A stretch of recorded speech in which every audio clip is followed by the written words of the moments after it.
मैंने समाजवादी पार्टी गठबंधन से नॉमिनेशन करा। सोच समझ के उन्होंने कोई ऐसा कदम उठाया होगा। जब चुनाव आता है समाजवादी पार्टी की सिर्फ टव्वल हमेशा सत्ता पर दिखती है कि अखिलेश यादव ने समाजवादी पार्टी पर अपनी पकड़ खो दी है। अगर पार्टी को बचाना है तो अलायंस तोड़िए और मैदान में उतरिए। कांग्रेस के बारे में हमारी बातचीत पूरी हो गई है। प्रॉब्लम्स सुलझाने के लिए टाइम है हमारे पास। विवाद संवाद के माध्यम से खत्म भी हो जाएगा। महाविकास आघाड़ी जो है ये आघाड़ी बिगाड़ी की दिशा से आगे बढ़ रही है।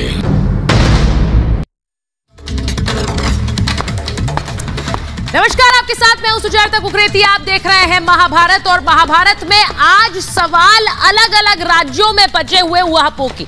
आज सवाल ये कि क्या दिल्ली को नया मुख्यमंत्री मिलने वाला है। सवाल इसलिए क्योंकि बस थोड़ी देर बाद हाईकोर्ट फैसला सुनाने वाला है अरविंद केजरीवाल की गिरफ्तारी के खिलाफ दायर की गई याचिका पर। अगर कोर्ट अरविंद केजरीवाल को राहत देता है तो यह बड़ी खबर होगी, लेकिन अगर नहीं देता है तो क्या दिल्ली में आम आदमी पार्टी को नया चेहरा देना होगा। जेल से सरकार नहीं चला सकते अरविंद केजरीवाल, ये बार बार कहा जा रहा है। ऐसे में क्या दिल्ली को नया सीएम मिलेगा। आज महाभारत इस पर कर रही हूं और सवाल एक और पूछ रही हूं। सवाल यह भी कि अलग अलग राज्यों में क्यों इंडी गठबंधन में जिस तरह की लड़ाई मची हुई है, क्या उससे चुनाव से पहले बड़ा झटका होगा। दिल्ली में तो अरविंद केजरीवाल की जगह एक नया चेहरा मिलने की बातें हो रही है। वहीं यूपी में घमासान कैसे मचा है ये आपको बताती हूं। यूपी के सीएम योगी आदित्यनाथ बीजेपी के स्टार प्रचारक हैं। उनका नाम मध्य प्रदेश, बंगाल और बिहार में स्टार प्रचारकों की सूची में है। यानी जगह जगह जाएंगे योगी। 3 राज्यों में स्टार प्रचारक बने, वो इकलौते सीएम हैं। उनकी डिमांड कितनी है ये समझिए। मोदी योगी की इसी जोड़ी से अखिलेश यादव को टक्कर लेनी है यूपी में 80 सीटों के लिए, लेकिन अखिलेश खुद चुनावी मैदान में नहीं उतर रहे हैं। यह साफ हो गया है कि वो संसद का चुनाव नहीं लड़ेंगे। रामपुर कन्नौज में अखिलेश पर सस्पेंस खत्म हो गया है। कैसे? क्योंकि चर्चाएं थी कि वो चुनाव लड़ सकते हैं। कन्नौज से लालू यादव के दामाद तेज प्रताप को प्रत्याशी बनाया जा सकता है, ऐसी खबरें आ रही हैं। और रामपुर से तो वो नहीं लड़ने वाले हैं। क्यों? क्योंकि रामपुर की लड़ाई अलग दिलचस्प हो गई है। रामपुर की लड़ाई आजम खां बनाम अखिलेश हो गई। आजम खां ने रामपुर में अखिलेश यादव को खुला चैलेंज दे दिया है। कैसे दे दिया है? आजम खां ने कहा है कि आप चुनाव लड़िए। अखिलेश से कहा इसे आगे चलाइए। उन्होंने कहा कि आप चुनाव लड़ें वरना कार्यकर्ता बहिष्कार कर देंगे। यानी एक तरह कहने को तो यह समर्थन है अखिलेश का, लेकिन अगर अखिलेश नहीं लड़े तो कोई और उतरेगा तो उसका बहिष्कार होगा। समाजवादी पार्टी के कार्यकर्ता उसके खिलाफ उतर जाएंगे मैदान में। रामपुर से अखिलेश के कहने पर नदवी ने पर्चा भर दिया है, यानी अखिलेश यादव ने एक और उम्मीदवार उतार दिया है। आजम के करीबी आसिम रजा ने भी वहां से पर्चा भर दिया, यानी रामपुर की सीट पर 2 प्रत्याशी आमने सामने हैं। वही जो तस्वीर है वो मुरादाबाद में भी नजर आ रही है। वहां पर सपा में जबरदस्त टकराव है। जो 2 चेहरे आप इधर देख रहे हैं, एसटी हसन जो कि वहां से सांसद हैं, उन्होंने पर्चा भरा, और वहां रुचि वीरा ने भी पर्चा भर दिया है। 2 उम्मीदवारों ने पर्चा भरा है समाजवादी पार्टी के तरफ से। चुनाव लड़ूंगी और नामांकन वापस नहीं होगा, ये कह रही है रुचि वीरा। वो कह रही है मैं तो अपना नामांकन वापस नहीं लेने वाली हूं। अब इसमें स्थिति यह बन गई है कि क्या इन सीटों पर जो हाई प्रोफाइल सीटें हैं, जो समाजवादी पार्टी के खाते में जाने वाली सीटें हैं, वहां पर अपनों ने ही चैलेंज खड़ा कर दिया अखिलेश यादव के लिए। और यह स्थिति महाराष्ट्र में भी है। महाराष्ट्र की तस्वीर क्या है वो जरा समझिए।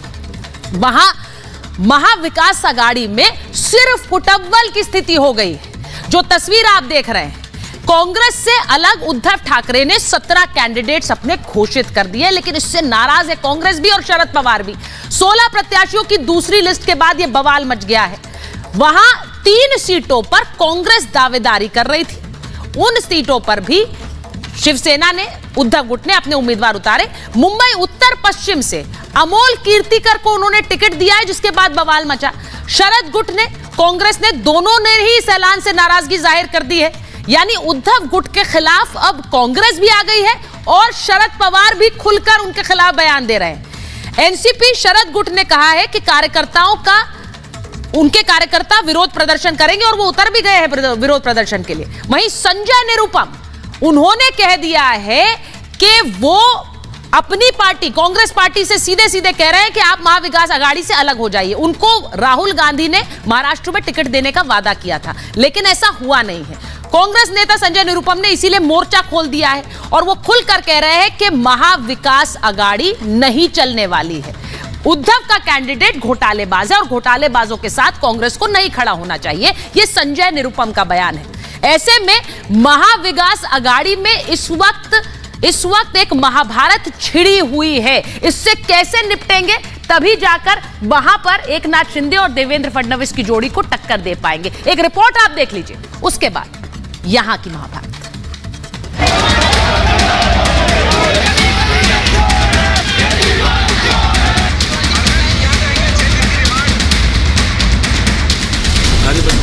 दिल्ली को क्या नया सीएम मिलने वाला है? क्या केजरीवाल ने अपना उत्तराधिकारी चुन लिया है? क्योंकि केजरीवाल की गिरफ्तारी के बाद से सियासत में हंगामा मचा हुआ है।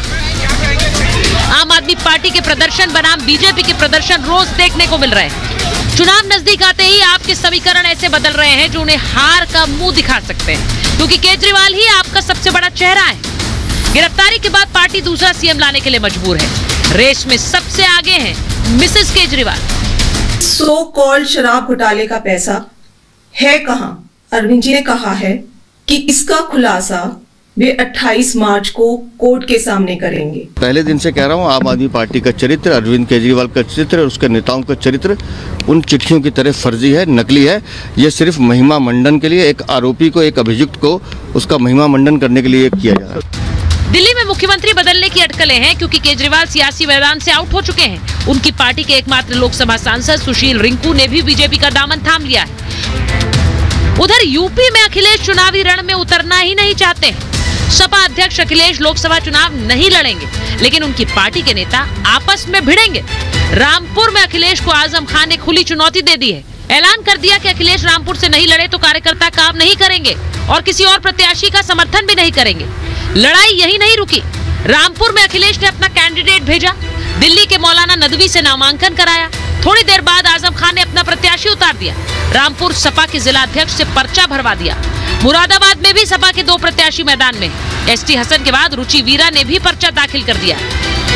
यानी अखिलेश की पार्टी में ही उनकी सुनी नहीं जा रही। रुचि वीरा आजम की करीबी है और सूत्रों के मुताबिक कहा जा रहा है कि अखिलेश ने उन्हें नामांकन से रोका था, मगर वो नहीं मानी। अखिलेश खुद जेल में आजम से मिलने गए ताकि पार्टी में कोई बगावत न हो, पर तेवर बगावती ही है।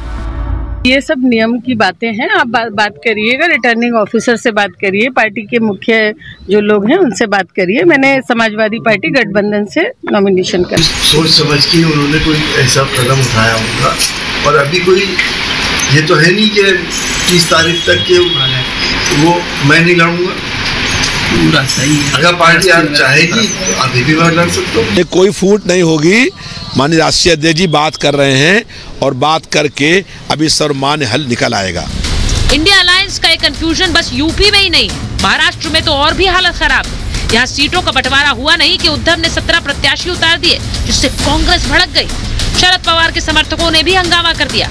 सबसे ज्यादा विवाद मुंबई की उत्तर पश्चिम सीट पर है, जहां से दावेदारी करने वाले संजय निरुपम ने गठबंधन के खिलाफ ही बगावती तेवर इख्तियार कर अल्टीमेटम दे दिया है। कांग्रेस के नेतृत्व का ध्यान आकर्षित करना चाहता हूं कि आप अभी भी इंटरवीन करिए, नहीं तो अलायंस तोड़िए, लेकिन आप शिवसेना के साथ अलायंस करके अपने आप को हमेशा के लिए खत्म करने का जो फैसला कर रहे हैं वो बहुत ही आत्मघाती है। महाविकास आघाड़ी मिलकर ये चुनाव लड़ेगी। नहीं, कोई विवाद नहीं है, संवाद ही है, और वो विवाद संवाद के माध्यम से खत्म भी हो जाएगा।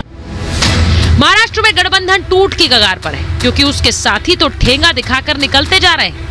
प्रकाश अंबेडकर को सीटें नहीं मिली तो उन्होंने बड़ा आरोप लगाते हुए अघाड़ी से अलग अपने 8 उम्मीदवार उतार दिए, जिसके बाद गठबंधन में हड़कंप मच गया है और उन्हें मनाने की कोशिशें तेज हो गई। वंचित बहुजन अघाड़ी का इस्तेमाल जो है वो परिवारवाद बचाने के लिए इस्तेमाल करना चाहते थे, कि जिसको हमने पूरी तरह से रिजिस्ट किया है। अंबेडकर जी, आप गुस्सा मत होइए, हम तैयार हैं। आप आके पवार साहब, उद्धव साहब और कांग्रेस के बड़े नेता बाला साहब थोरात, पटोली जी है, चाहिए तो दिल्ली से कोई आ सकता है, पर आप ये निर्णय लेके सवाल निशान पैदा कर रहे हैं। महाविकास आघाड़ी जो है ये आघाड़ी बिगाड़ी की दिशा से आगे बढ़ रही है। इन शिवसेना ने दादागिरी करके मतलब सीटें घोषित की है, ये अच्छा नहीं है।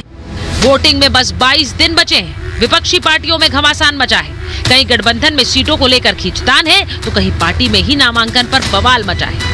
ऐसे में जब अपनों को ही नहीं समेट पाएंगे तो इंडिया अलायंस मोदी के मजबूत किले में कैसे सेंध लगा पाएगा। Bureau report, Republic Bharat. मैं आपको बता दूं कि हाईकोर्ट में फैसला भी आने वाला है अरविंद केजरीवाल की याचिका पर। उनकी गिरफ्तारी के खिलाफ जो याचिका डाली गई थी उस पर हमारी नजर बनी हुई है। हमारे साथ जो मेहमान जुड़ रहे हैं, बीजेपी के प्रवक्ता राकेश त्रिपाठी जी को आप देख सकते हैं। हमारे साथ समाजवादी पार्टी के राष्ट्रीय प्रवक्ता डॉक्टर अजीज खान जुड़ रहे हैं। हर्षवर्धन त्रिपाठी जी वरिष्ठ पत्रकार, बहुत दिनों बाद आए हर्षवर्धन जी आप महाभारत में। दुष्यंत नागर जी राजनीतिक विश्लेषक हमारे साथ जुड़ रहे हैं। संजीव कौशिक जी हमारे साथ जुड़ रहे हैं, आम आदमी पार्टी का पक्ष रखते हैं। किशोर तिवारी जी शिवसेना के नेता है। उद्धव गुट के थोड़ी देर में जुड़ेंगे। मैं शुरुआत एक बार बता दूं, एक बड़ी खबर जो आ रही है कि केजरीवाल के खिलाफ, अरविंद केजरीवाल के खिलाफ पीआईएल पर कल सुनवाई होनी है। याचिका में अरविंद केजरीवाल को सीएम पद से हटाने की मांग की गई है, यह खबर है। यानी एक याचिका पर अभी फैसला आना है जो कि अरविंद केजरीवाल की तरफ से दी गई थी, उनकी गिरफ्तारी के खिलाफ याचिका, और वहीं दूसरी तरफ वो पीआईएल जो कह रही है कि सीएम पद से हटे अरविंद केजरीवाल क्योंकि दिल्ली में नया सीएम बनना चाहिए, जेल में बैठकर अरविंद केजरीवाल सरकार नहीं चला सकते हैं। उस पर कल सुनवाई होनी है। ये दो बड़ी खबरें आपको बता रही हूं। मैं शुरुआत एक बार जरा क्योंकि बात अरविंद केजरीवाल की हो रही है उसी से शुरू कर लेती हूँ। संजीव कौशिक जी, बार बार कहा जा रहा है नया सीएम चाहिए दिल्ली को, जेल से नहीं चलने वाली सरकार। थोड़ी देर में फैसला भी होगा। किसको चाहिए? भारतीय जनता पार्टी को चाहिए, एजली साहब को चाहिए, दिल्ली की जनता को तो नहीं चाहिए। दिल्ली की जनता का कोई काम रुकता हो तो बताइए आप मुझे। लगातार वो अंदर से भी दिल्ली की जनता के लिए उतने ही चिंतित है, कभी पानी पर, कभी दवा पे, कभी जांच पे। वो लगातार इंस्ट्रक्शन दे रहे हैं, उसके आधार पर काम भी कर रही है सरकार।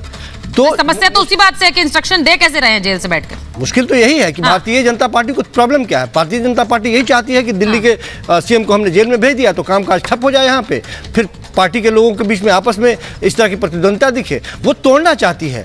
अच्छा, मतलब प्रतिद्वंदिता है नहीं तो कहाँ दिखाई जरा? दिल्ली की जनता को कोई परेशानी है क्या? दिल्ली यही समस्या है कि अरविंद केजरीवाल नहीं हो तो कोई नेता नहीं है पार्टी के पास जिसे सीएम फेस की तरफ पोर्ट्रे किया जा सके। सुजाता दी, दिल्ली की जनता को कोई परेशानी नहीं है। उनके परेशानी के लिए दिल्ली के केजरीवाल साहब खुद परेशान है और समय समय पर वो इंस्ट्रक्शन दे रहे हैं। ठीक है, मैं शुरुआत में चाह रही हूँ कि जल्दी जल्दी सबसे इनिशियल कमेंट तो ले लूँ। डॉक्टर अजीज खान के पास पहले जा रही हूँ। राकेश त्रिपाठी जी, आप मुस्कुरा रहे हैं, आज आपके पास हमला बोलने का काफी कुछ है, उसी पर डॉक्टर अजीज खान के पास पहले जाऊंगी। डॉक्टर अजीज खान, पहले बता दीजिए मुरादाबाद में सपा का उम्मीदवार कौन है, आधिकारिक उम्मीदवार कौन है?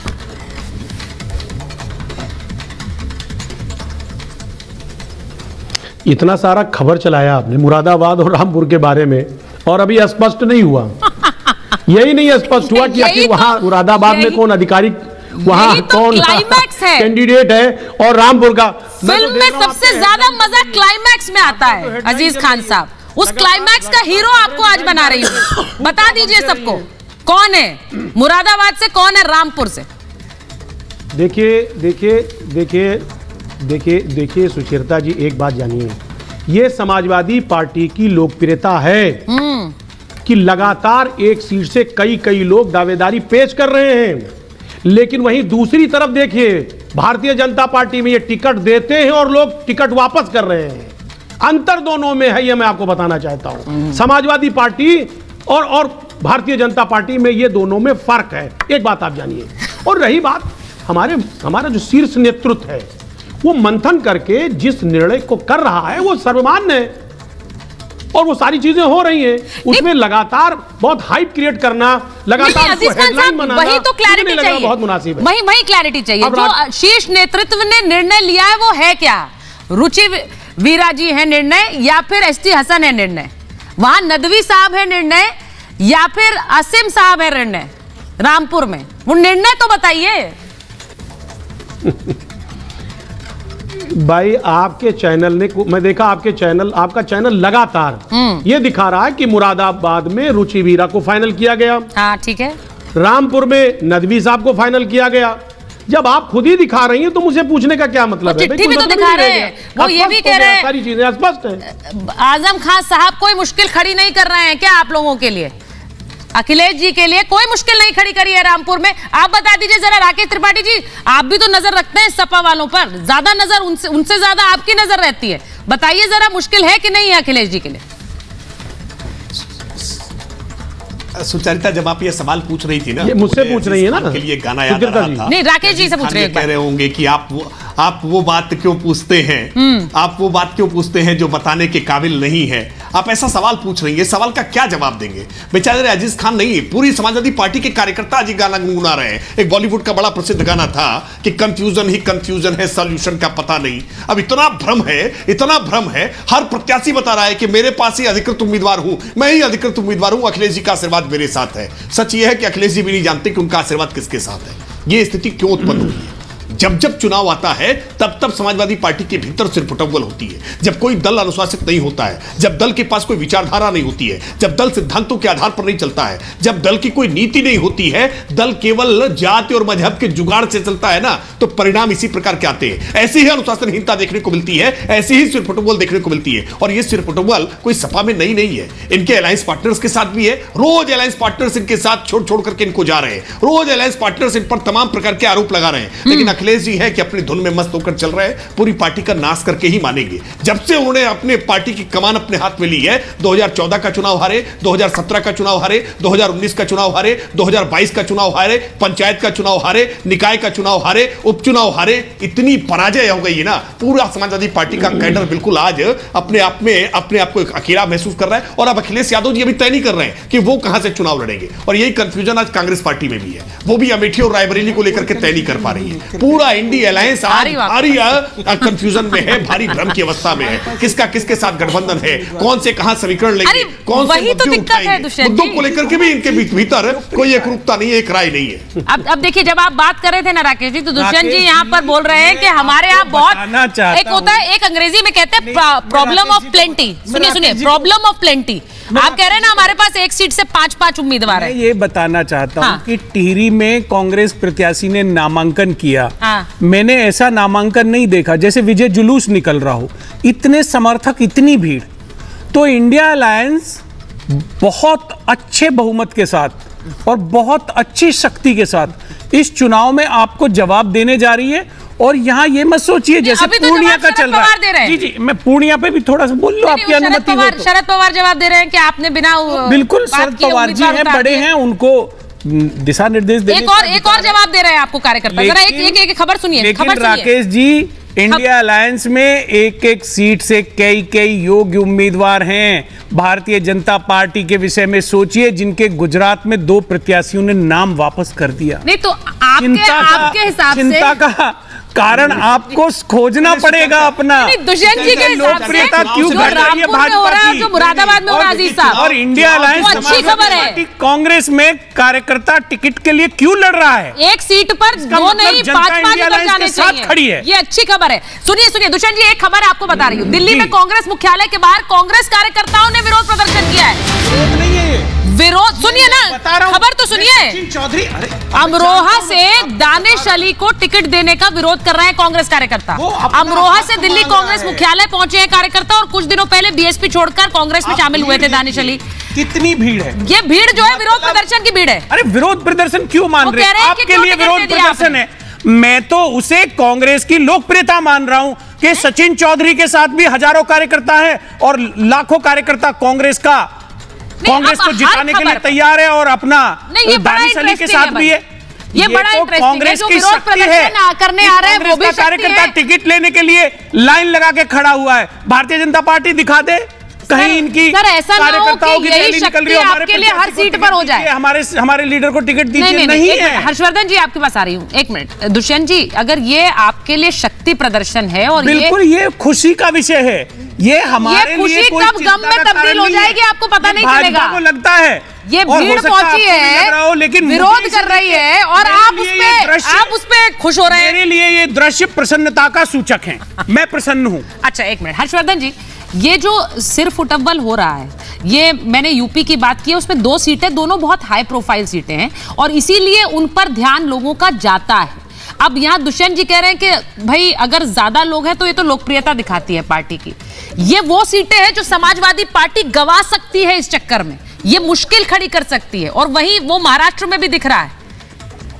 नॉमिनेशन होने के बाद मुझे लगता है कि इसको मतलब किस तरह से देखें। दुष्यंत जी कह रहे हैं कि बड़ा अच्छा दृश्य है, हमें बड़ा अच्छा लग रहा है, अब वो तो बगल में सोचिए समाजवादी पार्टी के प्रवक्ता बैठे हुए, उनसे पूछिए, उनके कलेजे पे आपको तो अच्छा लग रहा है, आपको तो मजा आ रहा है इसमें, लेकिन जो स्थिति है वो जरा पूछिए उनसे तो वो बताएंगे ना, वो भी खुश है। महाराष्ट्र में दिक्कत नहीं है। महाराष्ट्र में उद्धव ठाकरे जी ने प्रत्याशी घोषित कर दिए। संजय निरुपम कह रहे हैं कि ऐसे तो खत्म हो जाएगी पार्टी, जमीन में चली जाएगी, जमींदोज हो जाएगी, और आपको अच्छा लग रहा है। आपकी जो अपनी सीट थी, कांग्रेस की बात मैं कर रहा हूं, अमेठी और रायबरेली, जहां से आप लड़ते, ठीक है 19 में हार गए थे राहुल जी, लेकिन कम से कम लड़ते, वहां आप सोच नहीं पा रहे, आप कह रहे हैं अच्छा लग रहा है। पूर्णिया में अटल जी कितनी जगह से लड़े हारे, अडवाणी जी कितनी जगह से लड़े हारे, और भैया अच्छा वो स्टूडियो में नहीं है दुष्यंत जी, उस चीज का उन्हें थोड़ा सा वो दीजिए, वो बोल ले जरा। नहीं वो अपनी बात तो रख ले पहले। चर्चा तो चलेगी, बिल्कुल करिए, बिल्कुल करिए, लेकिन वो बात तो कंप्लीट कर ले, वो बात तो कंप्लीट कर ले पहले। हाँ हर्षवर्धन जी बोलिए। आप बिल्कुल कहिए, जम कर कहिए, लेकिन थोड़ा सा मुश्किल होती है, हम भी आपके बगल होते तो शायद अच्छे से बात होती। देखिए मूल समस्या क्या है, जिस तरह का चुनावी दौर चल रहा है, जिस तरह से हाई स्टेक्स लगे हुए हैं, उसमें सचमुच ये दुर्भाग्यपूर्ण है। और ये मजाक की बात नहीं, मुझे सचमुच नहीं समझ में आ रहा है कि कैसे इसको हास्य व्यंग्य में कहा जा सकता है कि प्रॉब्लम ऑफ प्लेंटी है। मतलब थोड़ा तो समझ लोगों की ठीक होनी चाहिए, और लोग देख रहे होते हैं ना, आपकी अपनी पार्टी के कार्यकर्ता देख रहे होते हैं, वो कितना इसको देखते हुए टीवी पर प्रवक्ताओं को ये बोलते हुए कितना वो गुस्से में आते हो।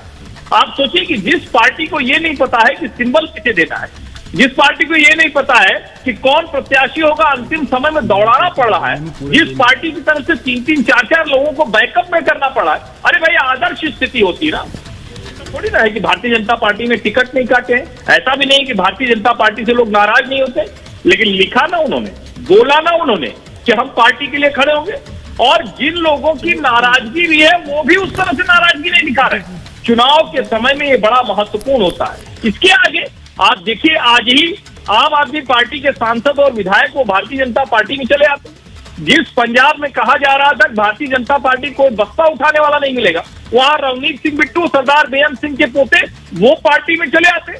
ये दिखा रहा है कि एक तरफ तो नरेंद्र मोदी वाली भारतीय जनता पार्टी अपनी पूरी पक्की तैयारी से, दूसरी तरफ विपक्ष में सिर फुटा हुआ। अब पूर्णिया पे भी कोई विवाद हो सकता था, ये भी हो गया।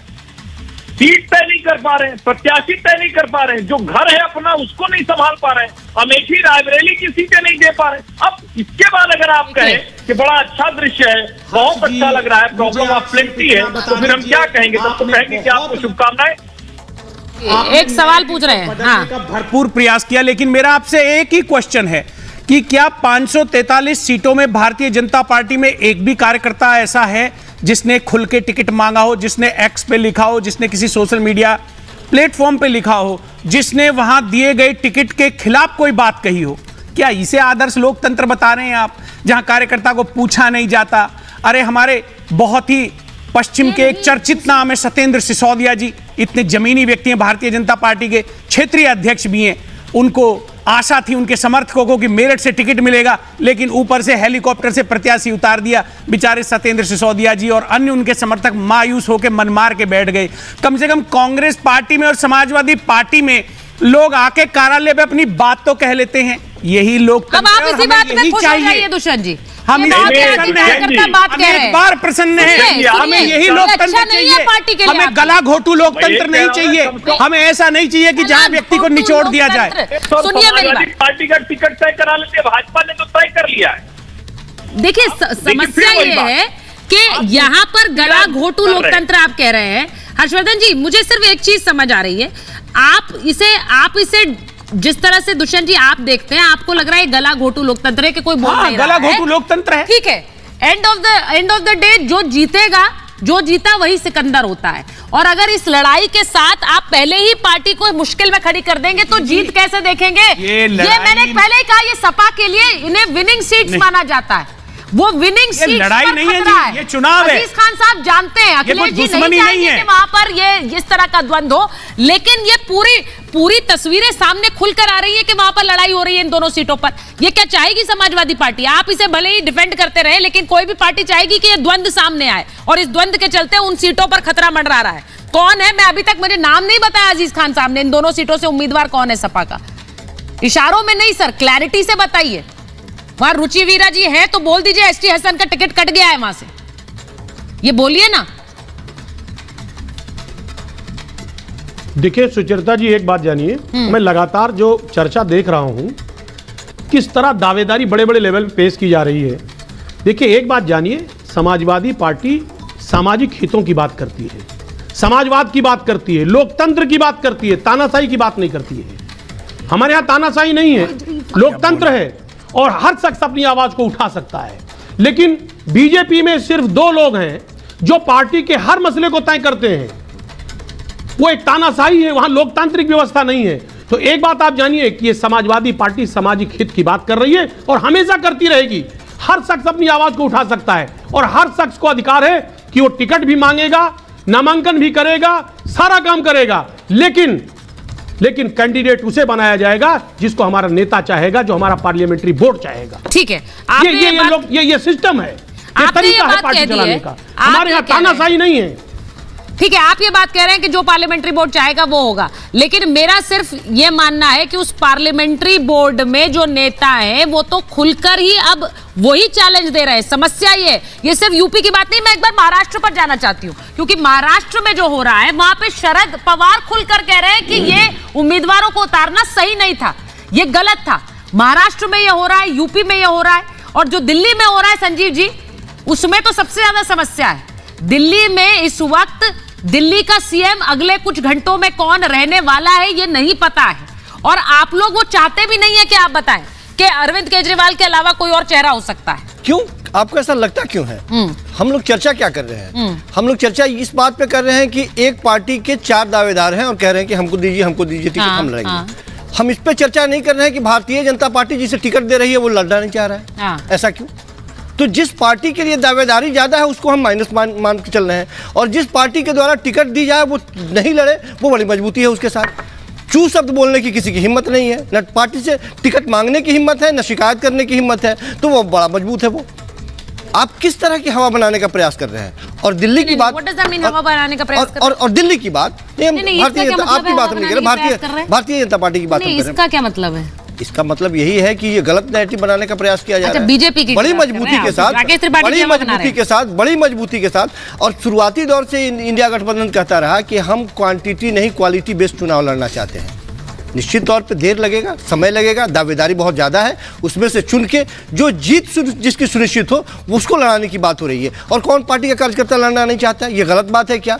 है किसी में हिम्मत तो एक सीट पर 5 दावेदारी खड़ा करके बीजेपी के लोग देख ले, कल होकर भारतीय जनता पार्टी से बाहर होंगे वो।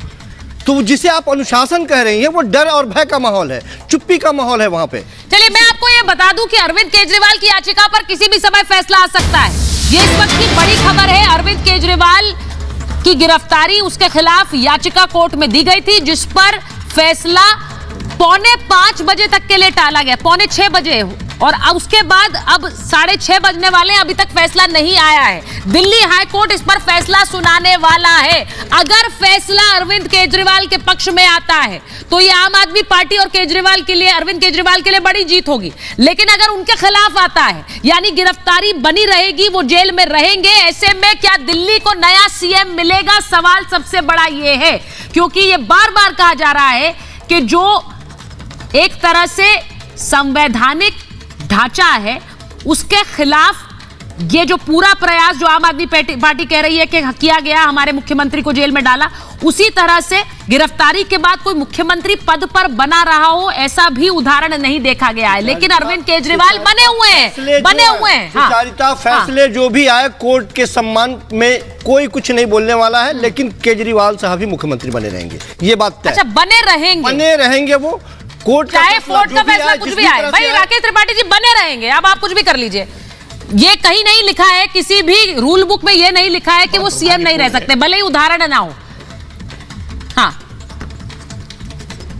कि सुचारिता देश संविधान से चलता है, संविधान के अनुच्छेदों के तहत बने हुए नियमों, उपनियमों, परिनियमों से चलता है। हाँ। साथ साथ में देश अपनी महान लोकतांत्रिक विरासत से चलता है, परंपराओं से चलता है, नीतियों रीतियों से चलता है। दुर्भाग्य ये है कि अरविंद केजरीवाल उस गैंगस्टर की भांति आज व्यवहार कर रहे हैं, जो गैंगस्टर जेल में जेल पा करके वहां से ही गैंग को ऑपरेट करता रहा है। अरे ये सरकार है भाई, कोई गैंग नहीं है आपका कि आप गैंगस्टर की तरह से जेल में बैठ करके आप अपना गैंग ऑपरेट करते रहेंगे, ये हो नहीं सकता है। देश नियमों से ही चलेगा, देश लोकतांत्रिक परंपराओं से ही चलेगा। और आप इस लोकतंत्र की बात करते करते, ईमानदारी की बात करते करते, शुचिता की बात करते करते इस स्तर पर आ जाएंगे कि जेल से बैठ करके सब सरकार चलाने की बात करेंगे। मुख्यमंत्री को गैंगस्टर नहीं करने वाला है, ये क्या कह रहे हैं वाला है। राकेश जी, क्या कह रहे हैं? अरे चुने हुए मुख्यमंत्री आपको याद दिला रहा हूं, उदाहरण से याद दिला रहा हूं, ये आपको उदाहरण से याद दिला रहा हूं। अरे भाई दूसरा मुख्यमंत्री चुन लीजिए ना, आपके पास विधायक दल का आज पूरा बहुमत है, विधायक दल से किसी दूसरे को नेता चुन लीजिए, आप दूसरा नेता चुन करके बना लीजिए। आप देश परंपराओं से चलेगा कि नहीं चलेगा? कुछ तो नैतिकता को रखिए, सारी नैतिकता ताक पर देंगे, ईमानदार राजनीति को लेकर के आए थे, भ्रष्टाचार के खिलाफ आंदोलन लेकर के आए थे, और आज हल्ला कर दिया। देश के संवैधानिक संस्थानों का जिस तरह से छांट करके रख दिया है, जिस पे प्रभुत्व कायम करके केवल विपक्षी पार्टियों को डराते और धमकाते हैं, लोग देख रहे हैं, बड़े गौर से लोग ऐसे दोनों बात करेंगे तो बात कुर्सी से इतना चिपका रहना चाहेगा, इतनी सत्ता लोलुपता शर्म नहीं आती है। अरे कुछ तो लाज लिहाज रखिए ना। अब मैं एक बार मैं हर्षवर्धन माना जाएगा और चला जाएगा, शब्द बाहर हो जाएगा, ऐसे होता है। जब आरोप लगा देश की राजनीति ऐसे चलेगी क्या?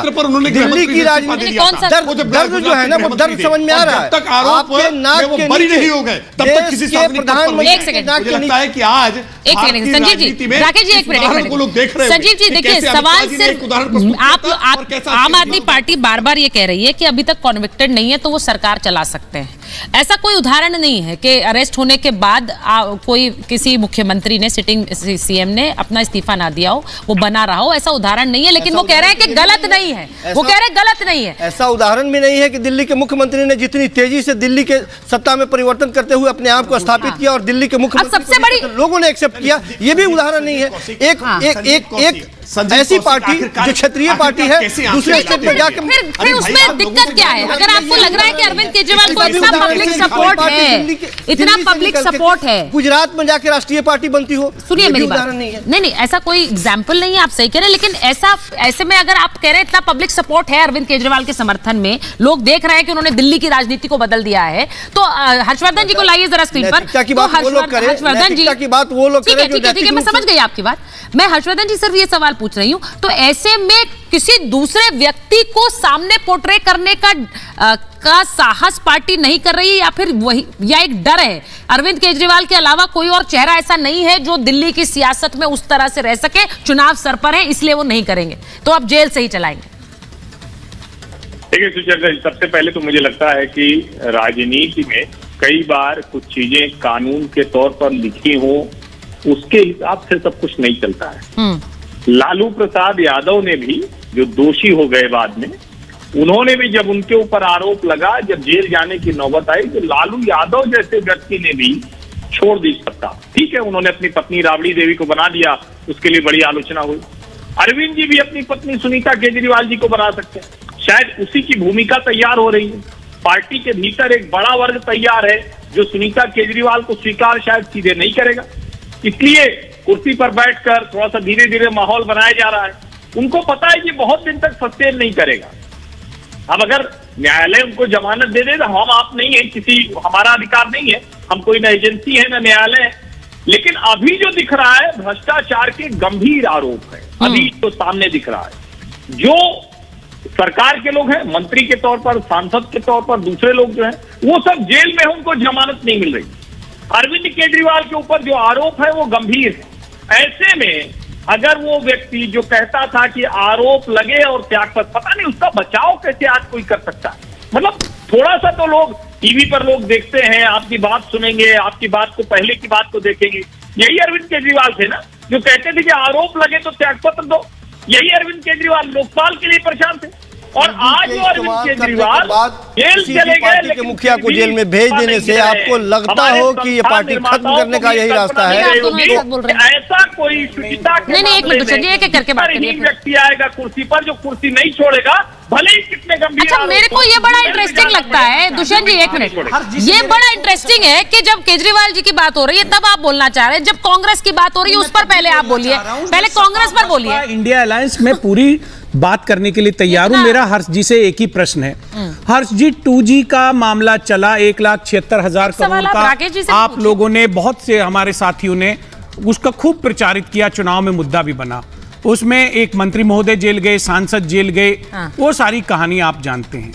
कोर्ट ने उनको बरी कर दिया। कोर्ट के जो माननीय न्यायाधीश थे, उनका रिमार्क था कि मैं सुबह 10 बजे से 5 बजे तक इंतजार करता रहा, कोई सबूत लेके नहीं आया। ठीक है, कल को जब ऐसी स्थिति इस शराब वाले मामले में होगी, अगर हो जाती है, तब क्या जवाब होगा? तब क्या दिल्ली की जनता को, जो एक मुख्यमंत्री जिसको उन्होंने चुना था, उसका ठीक है उनको कार्य करने का जो अवसर, ठीक है, जल्दी से जवाब दीजिए मुझे, राकेश जी की होगी, मुझे ये बता दीजिए। सुचेता जी, बहुत बढ़िया प्रश्न दुष्यंत नागर जी ने कर लिया। एक तो कि दुष्यंत जी शायद वो खबर नहीं पढ़ के आए कि इस जो निचली अदालत थी उसके निर्णय के खिलाफ सीबीआई की याचिका जो पिछले लंबे समय से मुझे पता है 6 साल बाद उसको मंजूरी मिल गई है, लेकिन वो पुणे आरोप। अब आप उनका जवाब नहीं सुन रहे। आपकी बात सुन रहा था। दुष्यंत जी बीच में नहीं बोलते। तो पहली बात तो ये कि जो 2G पर है वो अभी भी मामला न्यायालय में है, कोई भी अब बरी नहीं, क्योंकि फिर से न्यायालय मामला चलाएंगे। दूसरा, जो लोग उसमें गिरफ्तार हुए, यूपीए की सरकार थी, एजेंसी थी जो काम कर रही थी, उसी में लोग जेल गए। इसका मतलब क्या यूपीए की सरकार के समय में एजेंसियां ठीक से काम नहीं कर रही थी? क्या जो प्रूफ, जो तथ्य वो जुटा कर ले आए थे वो सही नहीं थे? और फिर से मैं कह रहा हूं, अगर ये सवाल की बरी हो जाएंगे तो क्या होगा? नरेंद्र मोदी के ऊपर क्या क्या मामले लगाए गए थे? अमित शाह को तो बाकायदा तली पार कर दिया गया था। आज भी लोग कहते हैं कि तली पार सत्ता में है, लेकिन उससे न्यायालय के तौर पर, न्यायिक तौर पर, कानूनी तौर पर नरेंद्र मोदी, अमित शाह लड़े, जीत कराए। आज वो देश के प्रधानमंत्री और गृह मंत्री हैं। राजनीति में आपके ऊपर अगर आरोप लगा और अगर आप तो वही केजरीवाल है। मेरे पास एक और खबर आ रही है अमरोहा से, जरा वो तस्वीर दिखाना चाहती हूँ। और अगर एक मिनट खबर आ रही है, जरा दिखाइए। अमरोहा में सपा के दफ्तर पर, दुष्यंत जी, सपा के दफ्तर पर जमकर हंगामा हो रहा है। क्यों हो रहा है अजीज खान साहब, राकेश जी जरा सुनिए। दानिश अली के खिलाफ विरोध प्रदर्शन हो रहा है। सपा दफ्तर में इंडिया गठबंधन की नेताओं की एक बैठक हो रही थी। स्थानीय नेताओं ने दानिश अली की उम्मीदवारी का विरोध किया है। अब जो तस्वीर दिल्ली में अभी दिखा रही थी, जिसको दुष्यंत जी आप डिफेंड कर रहे थे, वैसी ही तस्वीर वहां अमरोहा में भी नजर आ रही है दानिश अली के खिलाफ। ये जरा दोनों तस्वीरें दिखा दीजिए इस वक्त स्क्रीन पर। दोनों तस्वीरें जरा दिखाइए, क्योंकि एक तरफ अमरोहा में विरोध हो रहा है, वहीं दिल्ली में कांग्रेस दफ्तर पर पहुंच गए कार्यकर्ता और विरोध कर रहे हैं कि दानिश अली को आपने टिकट कैसे दे दिया। अब ये तस्वीर जो है, मुझे एक बार अजीज खान साहब और राकेश त्रिपाठी के पास जाना है। मैं एक बार ये दोनों तस्वीरें इसलिए दिखा रही हूं क्योंकि इसको अगर आप सोच रहे हैं कि ये पॉपुलैरिटी है पार्टी की, तो ये बहुत बड़ी खबर आ गई है। बड़ी खबर आ गई, मुझे जाना उस पर। हाईकोर्ट से अरविंद केजरीवाल को राहत नहीं मिली है। बड़ी खबर बता रही हूं, अरविंद केजरीवाल को दिल्ली हाईकोर्ट से झटका। अरविंद केजरीवाल की गिरफ्तारी के खिलाफ याचिका दायर की गई थी, जिस पर कोर्ट ने फैसला रिजर्व किया था, और अब फैसला सुना दिया। केजरीवाल को दिल्ली हाईकोर्ट से कोई राहत नहीं मिली है, यानी कि वो अभी कस्टडी में ही रहने वाले हैं। हाईकोर्ट से अरविंद केजरीवाल को कोई राहत नहीं है, इस वक्त की बड़ी खबर है। आपको बता दूं कि इस वक्त हाईकोर्ट का यह फैसला आया है, यानी अरविंद केजरीवाल को कोई राहत नहीं मिली है। उनकी तरफ से अभिषेक मनु सिंघवी ने आज पूरी दलीलें कोर्ट में रखी थी।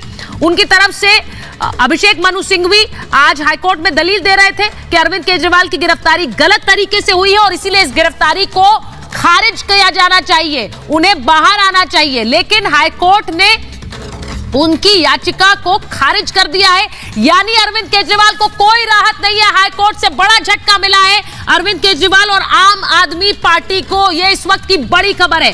कल एक और सुनवाई होनी है, आपको बता दूं, दर्शकों को बता रही हूं, जो PIL दाखिल की गई है उसमें यह कहा गया है कि अरविंद केजरीवाल अपने पद से इस्तीफा दें, यानी CM नहीं रह सकते हैं वो दिल्ली के, वो अंडर अरेस्ट है और इसीलिए उन्हें अपने पद को छोड़ना होगा। उस पर कल सुनवाई करेगा कोर्ट, लेकिन उससे पहले यह हाईकोर्ट का झटका है। और क्या इसका भी असर, क्योंकि अगर हाईकोर्ट ने गिरफ्तारी के खिलाफ जो अर्जी दी गई उसको बर्खास्त किया है, तो इसका सीधा मतलब क्या यह है कि वो मेरिट देख रहा है इस केस में, और उसके बाद उसी के साथ साथ कल PIL पर भी सुनवाई होनी है। ये बड़ी खबर मैं आपको बता रही हूं। दीपेश हमारे साथ जुड़ रहे हैं, हमारे साथ सीधे दीपेश जुड़ रहे हैं और अखिलेश जी जुड़ रहे हैं हमारे साथ हाईकोर्ट से। जरा अखिलेश जी बताइए खबर क्या है, क्योंकि झटका दिया है हाईकोर्ट ने, नहीं बर्खास्त की है वो अर्जी बर्खास्त कर दी है। क्या कहा है कोर्ट ने? दीपेश जरा बात करिए अखिलेश जी से। अखिलेश जी, और बिल्कुल और इस वक्त अखिलेश हमारे साथ मौजूद। अखिलेश जी, क्या ये माना जाए कि केजरीवाल को बड़ा झटका? बिल्कुल, क्योंकि केजरीवाल चाहते थे कि जल्द से जल्द उनको इंटरिम रिलीफ की बात की थी उन्होंने। आपने देखो, अगर शुरू में सुनवाई जब हुई तो मेन पिटीशन पे कहा गया कि बहुत लंबी बल्कि पिटीशन है, इसको जवाब देने के लिए हमें 3 हफ्ते का समय चाहिए। उन्होंने अंतरिम पिटीशन की मांग की। अंतरिम जो मांग की वो ये की कि केजरीवाल की अरेस्टिंग फिलहाल जब तक अगली सुनवाई न हो जाए तब तक उनको जेल से रिहा किया जाए। वो गलत है, वो अनकॉन्स्टिट्यूशनल है। उस पर पूरा 2 घंटे तक सिंघवी ने बहस भी की, लेकिन बाद में ईडी का कहना था कि हमें कल शाम को मिली है, दोपहर में मिली है पिटीशन, पढ़ने का वक्त नहीं मिला, हमें जवाब दाखिल करना पड़ेगा। आवाज नहीं आ रही है, मैं जरा बता देती हूं बड़ी खबर इस वक्त की। अरविंद केजरीवाल को दिल्ली हाई कोर्ट से झटका। कोई राहत नहीं है उन्हें, उनकी गिरफ्तारी पर कोई रोक नहीं लगाई है हाई कोर्ट ने। और अब कल की जो पिटीशन है वो और भी ज्यादा महत्वपूर्ण हो जाती है, जिसमें यह कहा गया है, जिस पीआईएल में कहा गया है कि अरविंद केजरीवाल अपने पद से हटे, वो दिल्ली के सीएम नहीं रह सकते हैं। उस पर कल कोर्ट सुनवाई करेगा। ये इस वक्त की बड़ी खबर है जिसको मैं आपको बता रही हूं। तो एक तरफ जिस तरह का इस वक्त उहापोह मचा हुआ है दिल्ली की राजनीति में, उस पर मैं आपको खबर बता रही हूं। एक बार फिर से दीपेश के पास जाएंगे। दीपेश, कोर्ट ने क्या कहा है फैसला सुनाते हुए?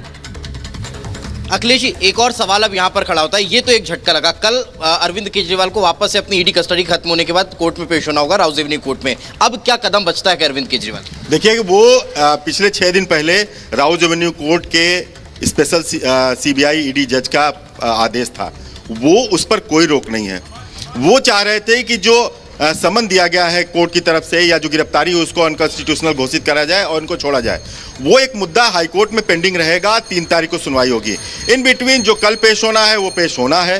कल 2 बजे का टाइम दिया गया है, वहाँ उनको पेश होना है। अदालत में कल ईडी अगर कस्टडी और बढ़ाने की मांग करेगी, उसके फेवर में दलील देगी, कोर्ट को लगेगा, निचली अदालत को, राउज एवेन्यू कोर्ट को, वो फिर कस्टडी बढ़ाएगी। उस प्रक्रिया पर कोई रोक नहीं है।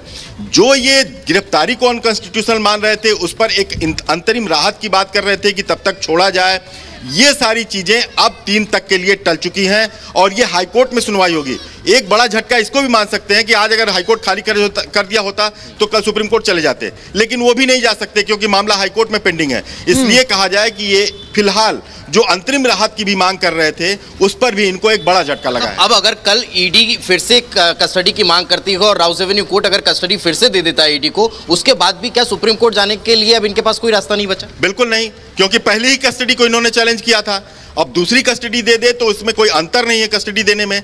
कस्टडी एक बार चैलेंज हो गई, एक बार गिरफ्तारी चैलेंज हो गई, तो जब तक हाईकोर्ट डिसाइड नहीं करेगा तब तक ये सुप्रीम कोर्ट कैसे जाएंगे? सवाल ये बड़ा है। सुप्रीम कोर्ट चले भी जाएंगे, सुप्रीम कोर्ट कहेगा कि जब तक निचली अदालत यानी हाईकोर्ट नहीं डिसाइड करता हम कैसे सुन लेंगे आपकी बात? तो ये बड़ी खबर दीपेश बता रहे हैं। अखिलेश जी कह रहे हैं कि सुप्रीम कोर्ट में भी जाने का विकल्प अब नहीं है आम आदमी पार्टी और अरविंद केजरीवाल के पास, क्योंकि हाईकोर्ट इस पर सुनवाई के बाद फैसला दे चुका है। अगर सुप्रीम कोर्ट जाते हैं अरविंद केजरीवाल तो सुप्रीम कोर्ट भी वापस हाईकोर्ट के पास ही भेजेगा, क्योंकि इस मामले पर हाईकोर्ट सुनवाई कर रहा है और उसके बाद ही फैसला दिया है। इस वक्त की बड़ी खबर है, अब गिरफ्तारी के खिलाफ जो याचिका डाली थी वो खारिज कर दी, बर्खास्त कर दिया हाईकोर्ट ने। इसका सीधा मतलब यह है कि वो दरवाजा अरविंद केजरीवाल के लिए फिलहाल के लिए बंद हो गया है। और इसी के साथ साथ कल सीएम पद पर सुनवाई होनी है पीआईएल पर। इस सीएम पद पर वो बने रहेंगे या नहीं, क्या किसी और चेहरे को आगे करना होगा, और अगर कोई और चेहरा आगे करना होगा तो क्या आम आदमी पार्टी के लिए